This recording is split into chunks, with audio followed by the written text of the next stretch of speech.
जणांचा मृत्यू झालेला आहे आणि सदोष ज्या काही यंत्रणा आहेत याच्यामुळे ज्यांचा मृत्यू झाला आहे त्या मृत्यूला जबाबदार लोक कोण आहेत हे देखील जनतेसमोर नक्की आल्याशिवाय राहणार नाही। त्यामुळे उलटा चोर कोतवाल को डाटे, दरोडा घालायचा आणि चोरी केली म्हणून बोंबलायचं, अशा प्रकारची वृत्ती जी आहे या वृत्तीला मुंबईकर चोख उत्तर देतील। यांचं किती आदळापट केली तरीसुद्धा मुंबईकरांच्या डोळ्यात तुम्हाला धूळ फेकता येणार नाही। मुंबईकरांनी कोविडचा अनुभव घेतलेला आहे। तुम्ही जे काही क्रेडिट घेतलं त्याचं देखील या चौकशीमध्ये सगळं नीट बाहेर येईल, कारण या सर्व कोविडच्या रुग्णांच्या जीवाशी खेळण्याचं काम ज्यांनी पाप केलंय त्यांचा पर्दाफाश होईल म्हणून हे घाबरलेले आहेत, भेदरलेले आहेत आणि म्हणून उलटा चोर कोतवाल को डाटेवाली बात आहे। मूर्त्या तुम्ही स्वतःच्या आज म्हणजे स्वतःची काळी कर्तृत्व झाकण्यासाठी करताय, पर मुंबईकर तुम्हाला उत्तर देतील। विरोधी पक्षनेते अजितदादा पवार यांनी आज एका वृत्तपत्रामध्ये लेख लिहिलेला आहे आणि या सरकारची कामगिरी सुमार असल्याची टीका त्यांनी आपल्यावर झालेली आहे आणि यापेक्षा चांगलं काम करता येऊ शकत होतं एका वर्षामध्ये, मात्र ते केले। विरोधी पक्षनेत्याचं काम काय असतं? सरकारला चांगलं म्हणण्याचं काम असतं काय? विरोधी पक्षाचं काम विरोधी पक्षाला करू द्या। सरकार म्हणून आम्ही काम करतोय। विरोधी पक्षनेते मनातून बोलत नाहीत, ते विरोधी पक्षनेता म्हणून बोलावं लागतंय म्हणून, कारण त्यांचं पवार साहेबांनी काय केलं ते त्याची आठवण त्यांना आहे, समजलं की नाही? जसं देवेंद्रजींना पवारसाहेब म्हणाले की काय ते क्लीन बोल्ड का विकेट, पण त्यांनी ते क्लीन बोल्ड का विकेट ते आपल्याच अजितदादांचीच घेतली। हे अजितदादांना माहिती आहे, अजितदादा ते विसरणार नाही। शरद पवारांनी एक्सेप्ट केलं नव्हतं, पण काल एक्सेप्ट केलं की आमची बोलणी सुरू होती, जे आपण अनेक दावे करत होतात ते बोलणी म्हणजे एकाच वेळेस अनेक लोकांची बोलणी सुरू होती। सर, आज आपकी सरकार को पूरे 1 साल पूरे हुए हैं सर, और कार्यकर्ताओं में जुलूस का माहौल है, क्या कहना चाहिए? बिल्कुल खुशी है, सभी कार्यकर्ता खुश है। 1 वर्ष हमारी सरकार को हुआ है। इस वर्ष में मैंने और देवेंद्र जी ने शपथ ग्रहण की थी। ये मुझे उस वक्त का याद है कि जो ज़रूरत थी इस राज्य को, सर्वसामान्य लोगों के दिल की सरकार, उनके मन की सरकार लोगों को चाहिए थी। शिवसेना भाजपा के कार्यकर्ता और ये महाराष्ट्र की जनता भी वही चाहती थी कि ये गठबंधन वाली सरकार यहाँ स्थापित हो, लेकिन दुर्भाग्य से नहीं हुई थी।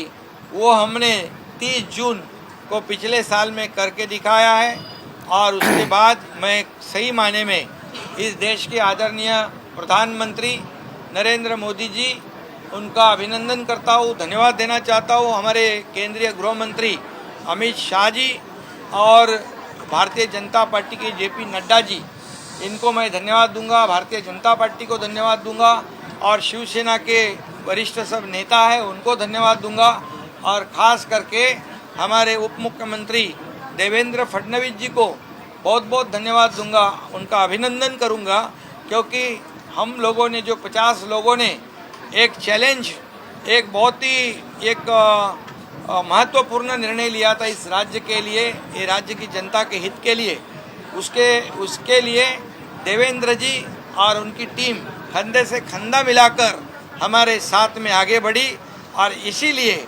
हमारी सरकार कामयाब हो गई, सरकार स्थापित हो गई, सरकार का गठन हो गया और पिछले साल 1 साल में मैं और देवेंद्र फडणवीस जी और हमारे पूरे मंत्रीगण इस राज्य में इतने बड़े बड़े निर्णय लिए हैं कि आप लोग देखोगे तो एक भी निर्णय ऐसा किसी वैयक्तिक फायदे का किसी के लिए नहीं लिया। हमने जो निर्णय लिए, किसान हो, कामगार हो, कष्टकारी हो, महिलाएं हो, हमारे युवा हो, सभी लोगों के भलाई के लिए, सभी जो गरीब शोषित पीड़ित दलित जो जनता है उनके लिए हमने निर्णय लिया है और इसीलिए ये महाराष्ट्र की जनता बहुत ही खुश है हमारी सरकार के कारोबार पर।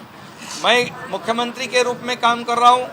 देवेंद्र जी उनका पिछला 5 साल का मुख्यमंत्री रह चुके, उसका अनुभव जो है वो भी हमारे साथ में काम आ रहा है सरकार को आगे बढ़ाने में।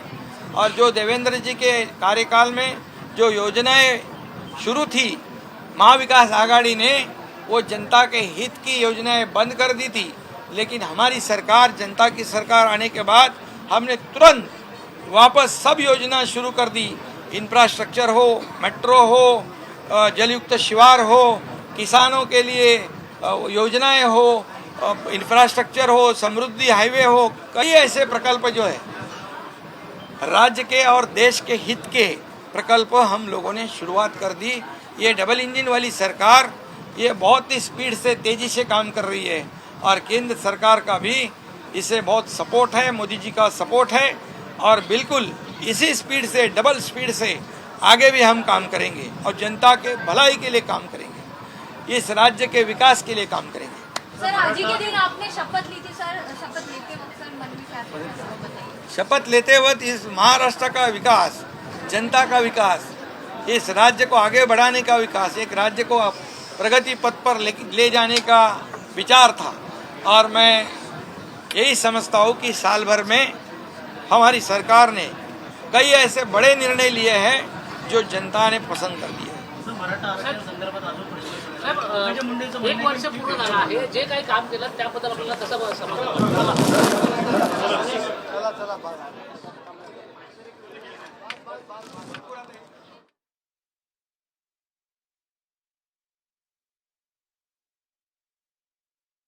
च्या मोर्चावर देखील जोरदार हल्लाबोल केलेला आहे। आपण पाहतोय सरकारच्या वर्षपूर्तीनिमित्त मुख्यमंत्री एकनाथ शिंदे माध्यमांशी संवाद साधत होते। यावेळी त्यांनी ठाकरे गटावर जोरदार हल्लाबोल केलेला आहे।